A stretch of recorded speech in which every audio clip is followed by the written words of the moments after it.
ഈ ആഴ്ചയിൽ കേരളത്തിലെ പത്രങ്ങളിലെ വാർത്ത മലയാളി മനസ്സിനെ വല്ലാതെ വേദനിപ്പിച്ചിട്ടുണ്ട്. കുറെ ദിവസങ്ങളായി വേദനിപ്പിക്കുന്ന വാർത്തകളാണ് കൂടുതലെങ്കിലും സൗമ്യയുടെ ഘാതകന് വധശിക്ഷ ലഭിച്ചില്ല എന്നത് മലയാളി മനസ്സിന് കടുത്ത ദുഃഖമായിട്ട്. അതിന്റെ കാരണത്തെക്കുറിച്ച് വിലയിരുത്താനൊന്നും നമ്മൾ പ്രാപ്തരല്ല. കാരണം ബഹുമാനപ്പെട്ട സുപ്രീം കോടതിയുടെ വിധിയെ ചോദ്യം ചെയ്യാൻ ആർക്കാണ് അധികാരം? പക്ഷെ ഈ കാര്യങ്ങളെല്ലാം കാണുമ്പോൾ ബൈബിൾ വിശ്വസിക്കുന്ന ഒരാൾക്ക് മറ്റൊരു കോടതി വിധിയാണ് ഓർമ്മ വരുന്നത്. അത് യേശുക്രിസ്തുവിന്റെ വിസ്താര സമയത്ത് നടന്ന കാര്യമാണ്. രണ്ട് പ്രധാനപ്പെട്ട കാര്യം അവിടെ നിന്ന് എനിക്ക് ഓർപ്പിക്കാൻ. ഒന്ന്, ബർബാസ് എന്ന കൊടും കുറ്റവാളിക്ക് അന്ന് മോചനം കിട്ടി. അയാളുടെ തൂക്കുകയറും ഒഴിവായി. ഒരുപക്ഷെ അയാളോട് വിരോധമുള്ള ആളുകൾക്ക് അത് സങ്കടമായി കാണും. പക്ഷെ ബൈബിൾ പഠിക്കുമ്പോൾ യേശുവിനോടുള്ള അസൂയ നിമിത്തം ബർബാസിനോടുള്ള വിരോധം കെട്ടടങ്ങിയെന്നാണ് വായിക്കുന്നത്.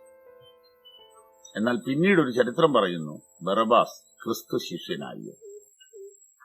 അതിനപ്പുറത്ത് മറ്റൊന്ന്, അവനോടുകൂടെ തൂക്കിലിടേണ്ടതായിരുന്ന ക്രൂശിലെ കള്ളനെന്നറിയപ്പെടുന്ന ആ മനുഷ്യൻ ക്രിസ്തു ക്രൂശിൽ കിടക്കുമ്പോൾ നിത്യജീവൻ പ്രാപിക്കാൻ ഇടയായി.